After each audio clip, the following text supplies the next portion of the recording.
Sir, ये मोहसिन नकवी और मोहम्मद औरंगजेब, ये इनको नून लीग नहीं लगाया है क्या? क्योंकि सर वजीर दाखिला और वजीर खजाना दोनों बड़ी अहम वजारतें हैं, और ये जिनके हवाले भाई साहब उनका ना कभी सियासत से और ना आपकी जमात से कोई ताल्लुक रहा है। दोनों को पाकिस्तान मुस्लिम लीग की नवाज ने वोट दिए, उनकी टिकट पे मुंतखब हुए। ठीक, दोनों सेनेटर हैं। ये आप जेहन में रखें ना, दोनों एमएनए नहीं है। बिल्कुल, मैं समझ गई बात। दोनों सेनेटर हैं। तो सेनेटर किसके वोट से बने हैं? मुस्लिम लीग नवाज के वोट से। फैसल वावदा भी सेनेटर हैं, और किसके वोट से बने हैं? एमक्यूएम के। मैं वही अर्ज कर रहा हूँ ना, मैं वही अर्ज कर रहा हूँ। वजारत देखें आप देखें ना, सिस्टम आपके पास मौजूद है ना, उस सिस्टम के तहत वो भी बन गया, फैसल वावदा भी, और ये दो भी बन गए।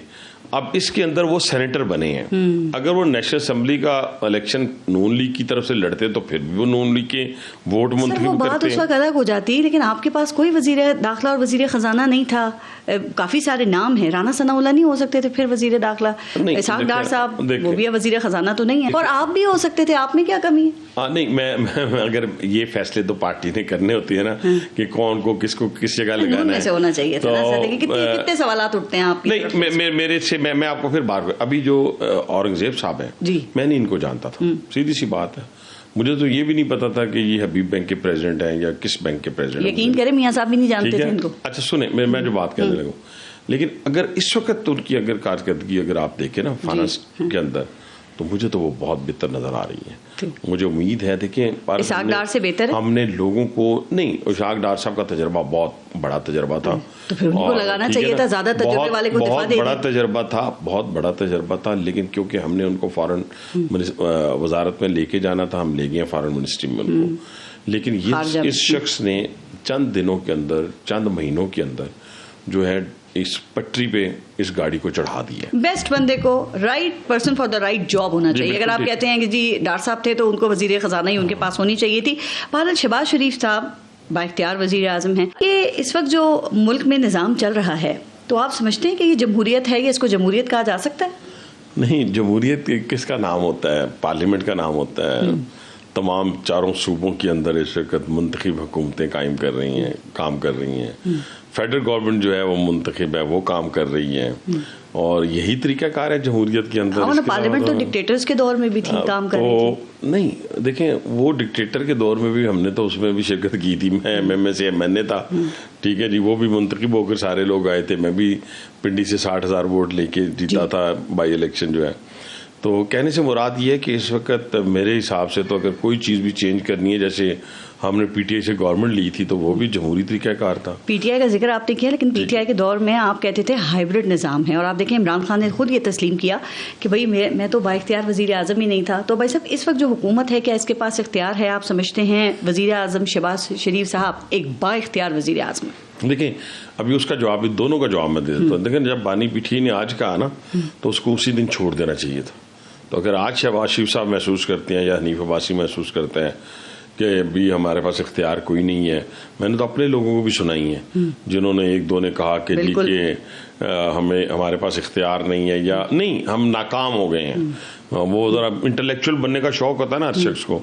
तो मैंने कहा इससे अच्छी बात तो फिर और क्या हो सकती है? जब आपने नाकामी का इतराफ ही कर लिया है तो जाएं घर जाएं। गए नहीं, मुस्ताफी नहीं हुए, छोड़ा फिर भी नहीं, चिपके रहे। मैं वही अर्ज कर रहा हूँ ना कि जो ये समझता है कि ये हाइब्रिड निज़ाम है, या ये हम नाकाम हो गए हैं, हम डिलीवर नहीं कर पा रहे, या हमें शर्म आ रही है, हम शर्मिंदगी महसूस कर रहे हैं, तो भाईजान जाएं। या आप उन्हीं की बात कर रहे हैं जो नहर में डुबकियां लगाते हैं? नहीं, मैं उनकी वही है ना। मेरी बात सुन, आजकल वजारत दिफा में भी डुबकियां लगा रहे हैं। मैं उनकी बात नहीं कर रहा, मैं जनरल बात कर रहा हूँ। ठीक, मैं जनरल बात कर रहा हूँ कि जब आपके पास हुकूमत है, तो फिर आप नाकामी की बात नहीं कर सकते।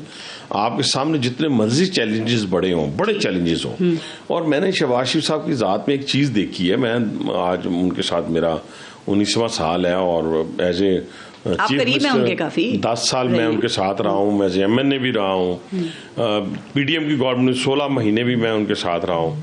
मेरा कहने से मुराद ये है कि वो शख्स ऐसा शख्स है कि जो चैलेंज को कबूल करने वाला आदमी। एक मिनट सिर्फ यहाँ पे रुकिएगा, मैंने इस पे बात करनी है, आपने बड़ा अच्छा पॉइंट उठाया, लेकिन वो जिन लोगों की आप बात कर रहे थे, तो आपकी पार्टी में ज़ाहिर है कुछ और लोग भी ऐसे ही होंगे, हम नाम ले लेते हैं चूँकि आपने भी, आपको पता है ख्वाजा आसिफ साहब की बात हो रही है, या इन जैसे और लोग जो हैं, ये क्या दो कश्तियों के सवार हैं? ये मुखलिस किसके साथ है आपकी पार्टी में? मियाँ नवाज शरीफ के साथ हैं, या उन लोगों के साथ मुखलिस हैं जो कि ये व्हाट्सएप पे या एक टेलीफोन कॉल पे इनको इलेक्शन जितवा देते हैं? नहीं, मैं फिर देखिए, मेरे पास थोड़ी सी वजाहत कर दूं बार बार? नहीं, आप स्ट्रेट बात करते हैं। नहीं, बेशक मैं पारस स्ट्रेट बात करता हूँ। मैंने पहले भी बात की है, हर उस शख्स की जिसके पास इक़्तिदार हो और वो कहे मैं नाकाम हो गया हूँ जी, तो उसको वो नाकामी को एक्सेप्ट करते ये उसमें शामिल है ना? ठीक है, नहीं ये नहीं शामिल, मैं शामिल नहीं, मैं सबकी जनरल बात कर रहा हूँ, सबकी जनरल बात कर रहा हूँ। कोई शख्स भी हो, मैं हूँ ना, मैं अपनी जात की बात कर लेता हूँ, तो वो तो वैसे मैं पॉइंट समझ गई, लेकिन उन्होंने सही कहा था कि हुकूमत नाकाम हो गई है, डिफॉल्ट की तरफ जा रहा है मुल्क। नहीं, उस वक्त कोई डिफॉल्ट की मुल्क आज भी नहीं जा रहा। गलत बात की उन्होंने, 16 महीने पहले भी नहीं गया।